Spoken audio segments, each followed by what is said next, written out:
Hello, and on the gaming table today, we're taking another look at Ork Warz with another test run through the rules as I playtest things out here. In my last video, I did a test where I'd given all of the orcs qualities. I'd kind of pushed the boundaries by giving them these traits that made them better at doing things on both attack and defense. And the results came out okay, it didn't unbalance things too much. So what I decided to do in this test was to give only one side lots of traits and the other side none, and then to see how that played out. Now, I think it would be rather unbalanced if I didn't somehow help the side with no traits, so I made this much more of an attack-defense kind of scenario. So let's see how this one plays out. So here you can see we're already into the action. So the group of orcs in the bottom right-hand corner are attacking some sort of defended camp in the top left, and all of the attacking orcs have beneficial traits. So they're tough, that means they're going to be harder to knock down. They're also cunning fighters, or they're dead shots, so they're better at their attack actions. The orcs behind the barricade in the top left have none of these traits. They're bog standard orcs with nothing fancy. So let's see if they can hold out using the situational cover modifiers that they have as their only benefit against these attacking orcs. You might be wondering how the attacking orcs are going to get past the barricade.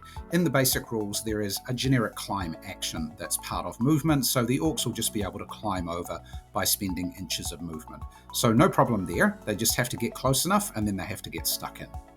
So here you can see the leader of the attacking orcs there has just moved up to the barricade. He didn't have enough movement to cross it, and he can't merely attack across it, so he's stuck there for the moment, and his next action he'll be able to climb over.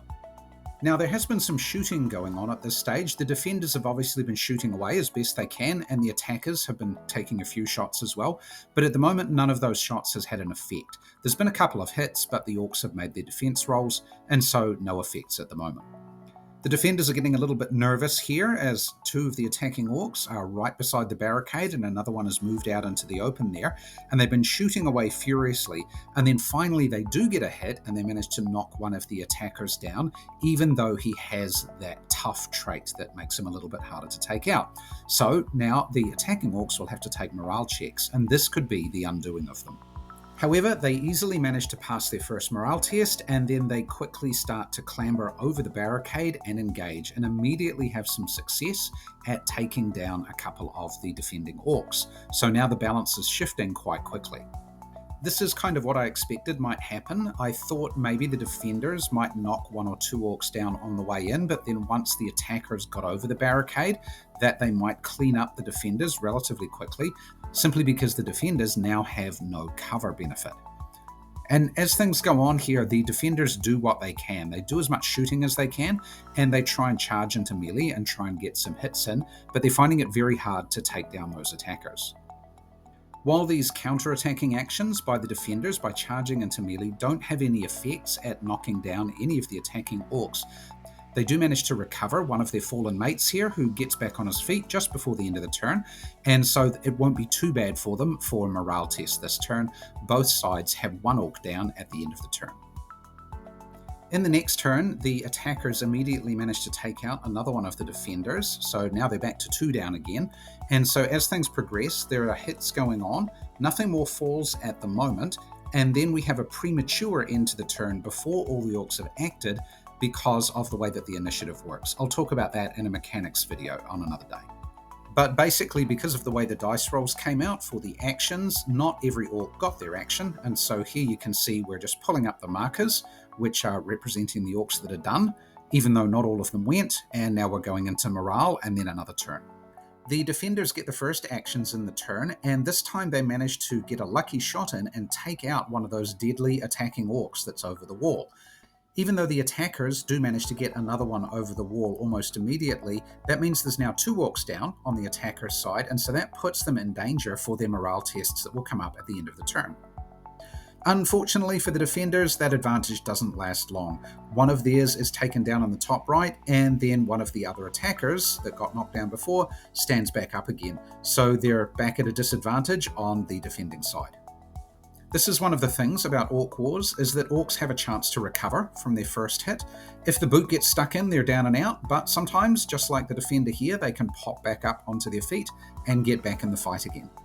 both sides managed to pass their morale checks this turn, and then as we zoom in here on the close-up action, let's see how things wrap up. And in the end here, it was a rather anticlimactic sort of finish. There were a lot of blows going on, a lot of shots being made here as the orcs on the other side of the barricade here tried to take each other out, but there were no orcs going down. And so as things moved through this turn, no other changes were happening here. And then we got to the end of the turn and had to do morale tests. And this time, even though the attackers were only one orc down, they actually failed their morale test.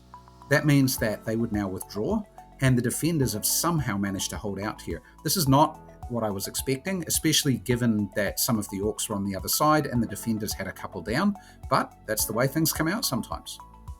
So here the defenders got a bit lucky, 3 orcs down at the end here, but they're still managing to pass their morale tests where the attackers failed with only 1 orc down.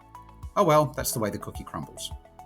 But overall, in terms of a test, I was pretty happy with how that went. The attackers managed to cross the wall and get into melee, and in this case it wasn't overpowering once again. Although they had advantages, the attackers couldn't really do a lot more damage. They were doing damage, but they weren't doing exorbitantly more, and at the end of the day, they lost due to a failed morale check. So anyway, I'm pretty happy with how it's going. I'll put up a couple of other videos in the future about this as well. But for now, I hope you found this a little bit interesting. Thanks for watching, and we'll see you again real soon.